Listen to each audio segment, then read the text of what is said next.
Welcome to our Middle East briefing show. Today, we're diving into some hot topics from around the globe. First up, U.S. President Donald Trump and Israeli Prime Minister Benjamin Netanyahu had a high-stakes meeting in Florida. They discussed everything from Gaza ceasefires, Iran, and regional security, to Trump receiving Israel's highest civilian honor. Plus, Trump threw in some strong words for Iran, warning of potential strikes if they rebuild their missile program. Next, protests are erupting in Iran after the rial hit a record low against the US dollar. Citizens, merchants, and students are rallying in Tehran and other cities, demanding economic stability and political change. Police have used tear gas to disperse crowds, echoing unrest from the past. The economic turmoil shows no signs of easing, and the protests highlight the deep frustrations with sanctions and mismanagement. Finally, Chinese companies are flocking to Dubai's free zones, especially Jebel Ali, to sidestep trade barriers and reach new markets. Nearly 12,000 firms, including big names like JD.com, are now operating there, boosting regional trade and strengthening China-UAE relations. This trend not only diversifies supply chains but also supports digital trade and economic resilience in the Gulf region. Please continue to watch for more detailed updates. Deutsche Welle reports a high-stakes meeting between Israeli Prime Minister Benjamin Netanyahu and U.S. President Donald Trump in Florida, amid escalating tensions in the Middle East. The leaders discussed the fragile Gaza ceasefire, with Trump emphasizing the importance of disarming Hamas for the peace process to advance.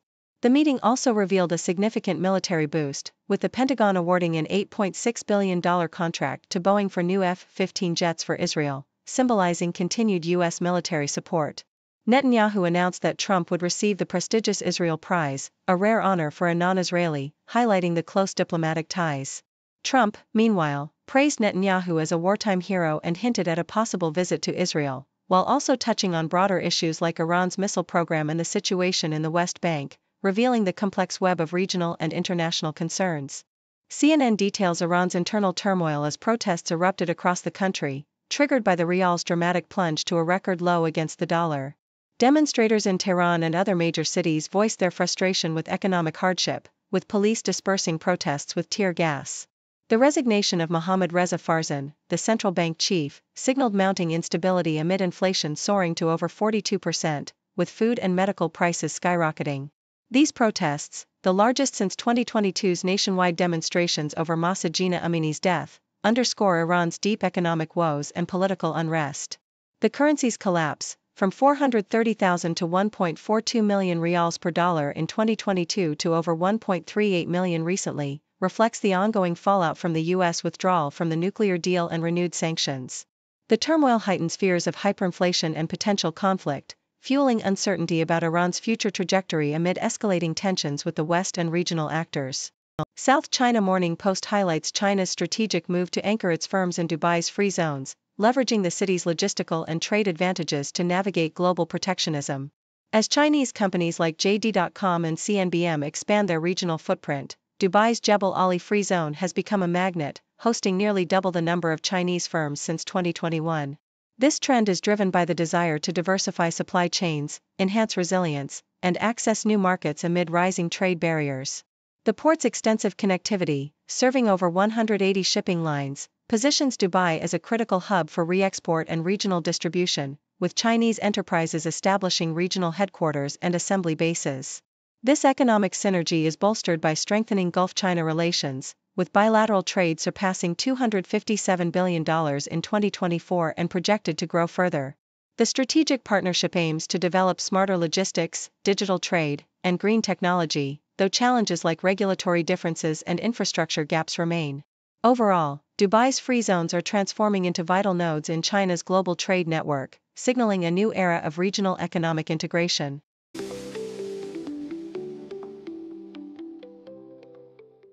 The Independent reports that despite two high-profile summits at Mar-a-Lago, President Donald Trump has yet to produce any tangible results regarding the conflicts in Ukraine and Gaza. During these meetings with Israeli Prime Minister Benjamin Netanyahu and Ukrainian President Volodymyr Zelensky, Trump made bold claims of progress and issued vague threats, particularly warning Hamas of hell to pay if it failed to disarm under a U.S.-brokered ceasefire. However, concrete details remain elusive, and the ongoing violence and stalemates suggest little real advancement. Trump's approach appears rooted in bluster and vague promises, with little clarity on how he plans to compel the conflicting parties to comply, especially given his personal affinity for Putin and Netanyahu, which may cloud his diplomatic judgment. His statements reflect a pattern of evasiveness and reliance on threats rather than substantive diplomatic strategies, leaving the conflicts unresolved as he heads into an election year with mounting international and domestic pressures. Yahoo US details the U.S. military's ongoing campaign against drug trafficking in the Eastern Pacific, where it has conducted its 30th strike against vessels accused of smuggling narcotics. The military claims these operations have resulted in at least 107 deaths since September, though no concrete evidence has been provided to substantiate the allegations of narco-trafficking.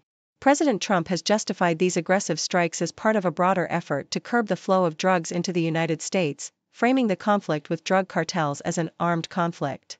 The campaign has also involved seizing oil tankers off Venezuela and building up military presence in the region, actions which have drawn scrutiny from lawmakers and critics questioning their legality and effectiveness.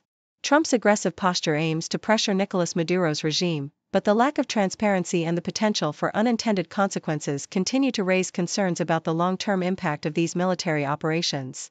The Independent highlights that 2025 was among the 3 hottest years on record, driven by human-induced climate change.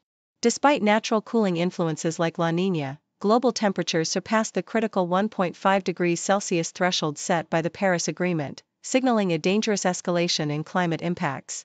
Scientists attribute this record heat to continued fossil fuel consumption, with extreme weather events becoming more frequent and severe, ranging from deadly heat waves to devastating wildfires, floods, and hurricanes. The report emphasizes that many of these extreme events are now nearly impossible to occur without climate change, underscoring the urgent need for rapid emissions reductions. Meanwhile, international climate negotiations have stagnated, with countries like China investing in both renewables and coal, and the U.S. retreating from clean energy policies under Trump's administration. Experts warn that without immediate action, the planet's ability to adapt to these worsening conditions will be severely compromised, risking further environmental catastrophe and human suffering.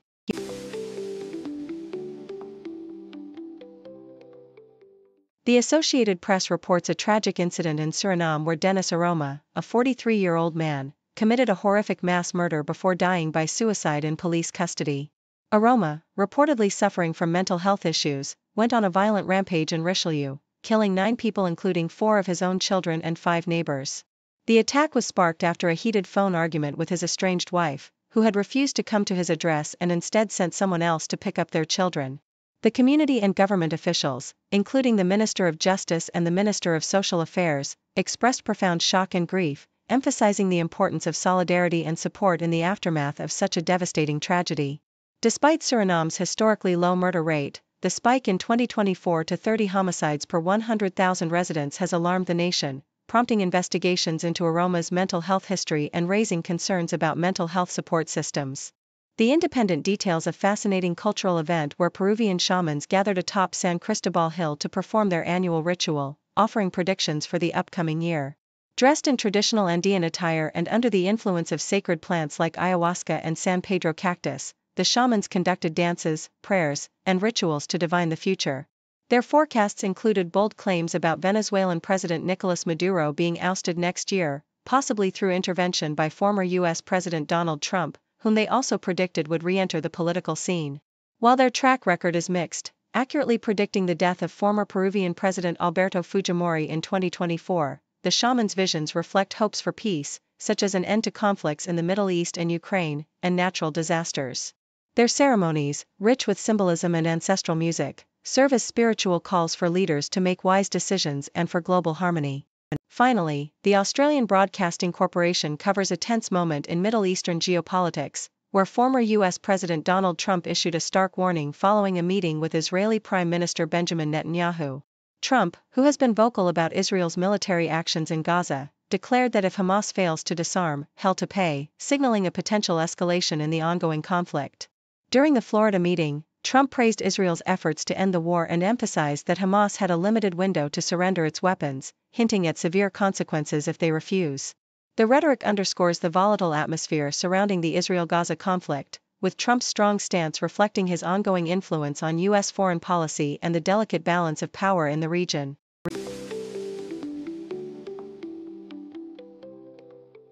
Yahoo reports that Iran's Crown Prince Reza Pahlavi has publicly expressed his support for the ongoing protests sweeping across Iran, urging all sectors of society, including security forces, to join the demonstrators in their fight against the current regime. In a compelling social media message, Pahlavi acknowledged the courage of the bazaar merchants and ordinary citizens who have taken to the streets amid a worsening economic crisis, characterized by the rial's plummeting value and widespread dissatisfaction.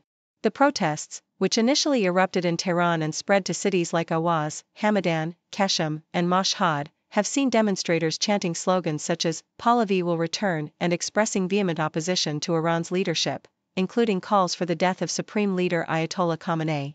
The crowds also voiced their anger at Iran's foreign policies, with chants like "No to Gaza, no to Lebanon," highlighting the deep discontent with the regime's prioritization of regional proxies over domestic welfare. Despite reports of security forces firing tear gas to disperse the protesters, Pahlavi's message was clear. He called on law enforcement to abandon their allegiance to a collapsing regime and join the people's movement for justice and change, emphasizing that unity and justice are on the protesters' side. Thank you for tuning in. The content above showcases the latest briefing reports and analytical synopses, thoughtfully curated by the 6do team. These insights stem from a wide array of reputable media outlets, think tanks, government sources, and specialized experts worldwide. We encourage you to explore these sources for a comprehensive perspective. Keep in mind that while the content may not always align with the official standpoint of 6do Brief, it's not meant to be taken as absolute directives for decision-making. Comprising seasoned media professionals, learned scholars, and accomplished scientists, the 6do team embodies a trailblazing, fully independent media entity. To customize 6do Brief to meet your professional needs, you have the option to subscribe to a diverse array of briefings on our website, 6dobrief.com. Regardless of your location, you can conveniently receive 6do Brief via email. News breaks, buzz the ground, stories spit, walls come down. Voices merge in the sound, faces mix in the crowd.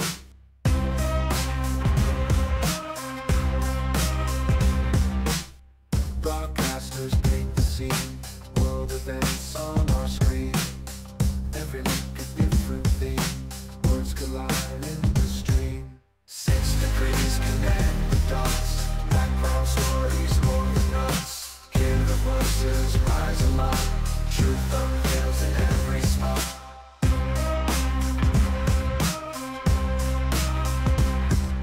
Cultures clash across the globe, spin the threads in a stroke. Every story wears a robe, truth and lies in their code. Journalistic real deep, secrets out they don't see. Every angle they will keep, in the news we take a lead.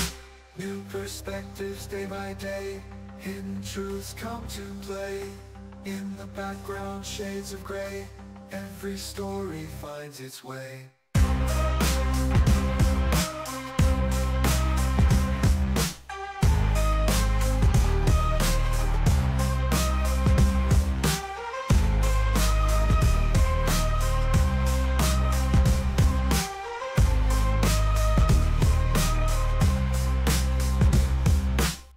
Perspectives day by day, hidden truths come to play. In the background shades of gray, every story finds its way.